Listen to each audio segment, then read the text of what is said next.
anyway, Brendan helped me a lot. He helped me find a place to stay, which was a foreigner's house, and I will tell you a little bit more about that place. And he also helped me find my first two students. I'm going to show you a picture of them later.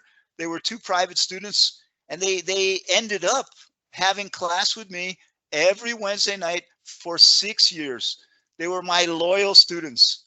But because it was November, I couldn't find a job at a company because one person told me, you came at the wrong time of the year, because in December all the companies close a little before Christmas and they don't reopen until January. So I was spending my money every day to eat and for a place to stay, but I didn't have a job. I only had a few private students. So I thought, my money's going to run out. I'm not going to have enough money to survive in Japan. I'm going to need to go back to the United States. At least I had a return plane ticket.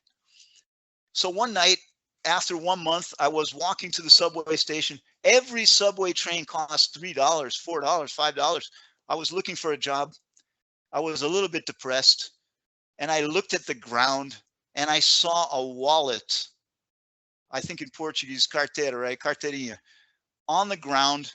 And I picked up the wallet and I looked inside the wallet. There were no pictures. There was no ID, no photos, only money.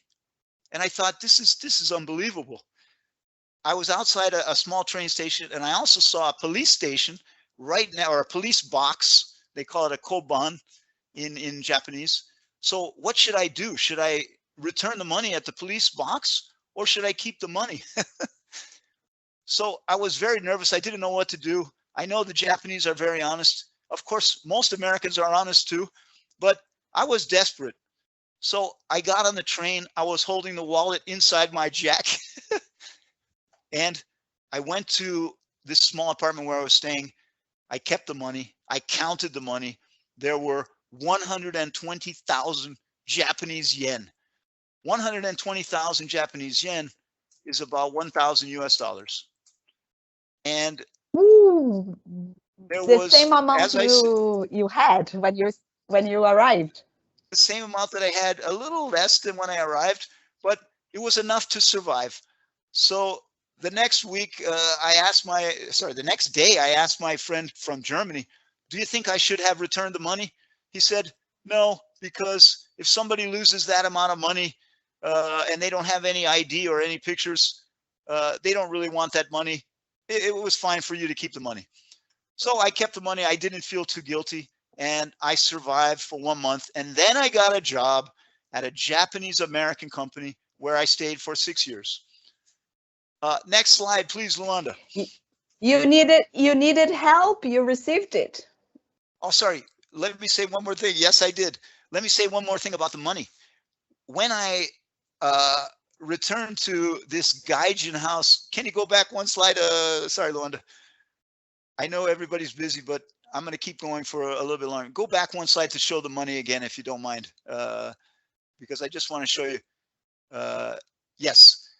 I don't know if you can see, everybody. At the bottom, you have a picture of some coins, Japanese coins. And the one silver coin with the hole in the middle is a 50 yen coin.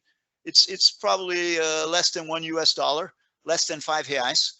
But when I returned to the gaijin house, the foreigner's house where I was living, there were about 50 people living in one house, all sharing a kitchen, one kitchen, and we all shared 2 different shower rooms, one shower room for women and one shower room for men. So the first morning that I went, this was in December. I remember it was freezing cold. I walked down a long corridor with my bathrobe to take a shower. And I got inside the shower and I saw a coin box on the wall. So the only way to take a shower was if you had coins. So the first day, I'm very sorry to say, Tiago, I couldn't take a shower because I didn't have any coins. So the second day, I made sure to save many coins. But when I went into the shower, I realized I had the wrong coin. So the second day, I didn't take a shower either. The third day, I realized that only the coin with the small circle in the middle, the silver coin, was the coin that the coin box in the shower accepted. So I was very happy. I put the coins in, and the shower went for 2 minutes because one coin was for 1 minute and I only had 2 coins. So the third day I had a 2-minute shower. But okay, let's continue my adventure. Next slide, please, Luanda. Let's go. So this is the only slide that is really related to the theory of language. But I don't know if you can see clearly. About in the year 2007, I completed my master's degree in teaching, and actually specifically I completed a master's degree in teaching English as a second language, which is called the TESOL. And one of my favorite courses, or a course that I liked very much, was called Second Language Acquisition, or SLA.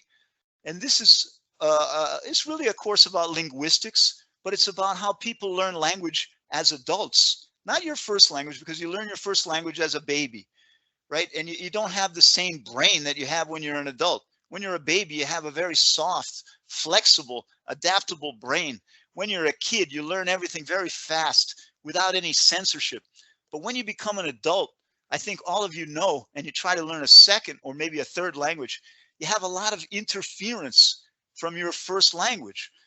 So one example is when I first came to Brazil, I remember I went to a bar and I ordered a beer. And after I finished one beer, the garçon said to me, "Mais uma." And I said, "Si, uma mais." And he said, "Mais uma." And I said, "Si, uma a mais." Because in English, it's always one more. It's not more one. More one is very strange in English. But one more is the way we say things, right? So I was translating directly from English to Portuguese, mais uma. But in fact, it's the opposite. So this is a secret to learning a second language. If you can learn the differences between your language and the second language, you're really going to do very well.